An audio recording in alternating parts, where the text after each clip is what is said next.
Hello, today I'm going to be talking about xAPI. So the purpose of xAPI is to track what a user has done on a page, and specifically like everything that they've interacted with that has xAPI statements attached to it.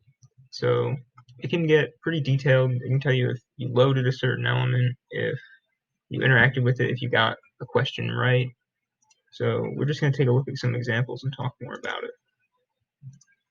Go to inspect. Into the console, you can see one has already been generated. One xAPI statement has already been generated just from loading this page. So we have actor, and that's who is doing it. So in this case, it's admin. There's context, which gives some additional information. In this case, category tells you, expand this a little bit. The object type gives it an ID for the category. It's multiple choice. There's object, which is the actual object that you're interacting with, which would be this over here. It gives you the ID and the object type. And there's the verb, which is how you interacted with it. In this case, it's attempted, which means that it's been loaded. Now, if I click an option with can have, we generate another one. And actor is the same. Context, in this case, is the same. Wouldn't have to be, though. The object is the same. We're interacting with the same object, but the verb is going to be different. And see, it changed to interacted right here. So if we check, generate another one. This time we have a new field called result, which tells us that we completed it. It was a response, but we got it wrong. Success false. We can retry. If I get it right, it's another statement saying that I interacted with it. Check it.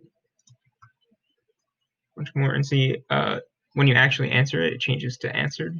Forgot to mention that. But here we can see the result true. And it tells you what the response was as well, specifically.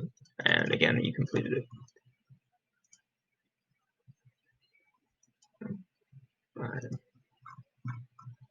This one's pretty similar.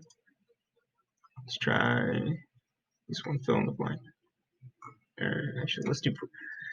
I have one that's drag and drop. Let's do that. It's going to be pretty similar.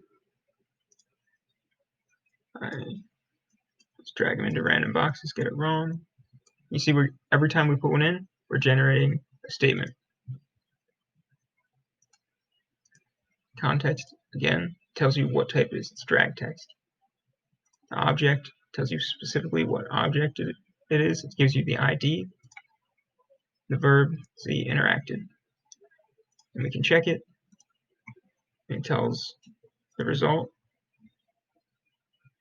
In this case, it gives a score. So here we got a 2. And it's scaled as 0.5. That's like a percentage, essentially. And you can retry. Let's get it wrong again. This time we got them all wrong. So you can go to result again, see 0. If I click show solution, it'll show them to me. And then I can retry if I want. So looking at how this relates to the actual LRS, where this is stored, refresh this page, you can see these statements are actually stored in here. It breaks down all of the data. You can see we got a 0 on this one. This is the xAPI statement. It's the user. It's the content ID. Here, this is the one where we got a 2. See all the same information. Here's the xAPI statement. Here's more information. You see everything stored in here, and anything that needs to access it gets it from here, from the LRS. And the LRS can send information wherever you want it to. So that's xAPI.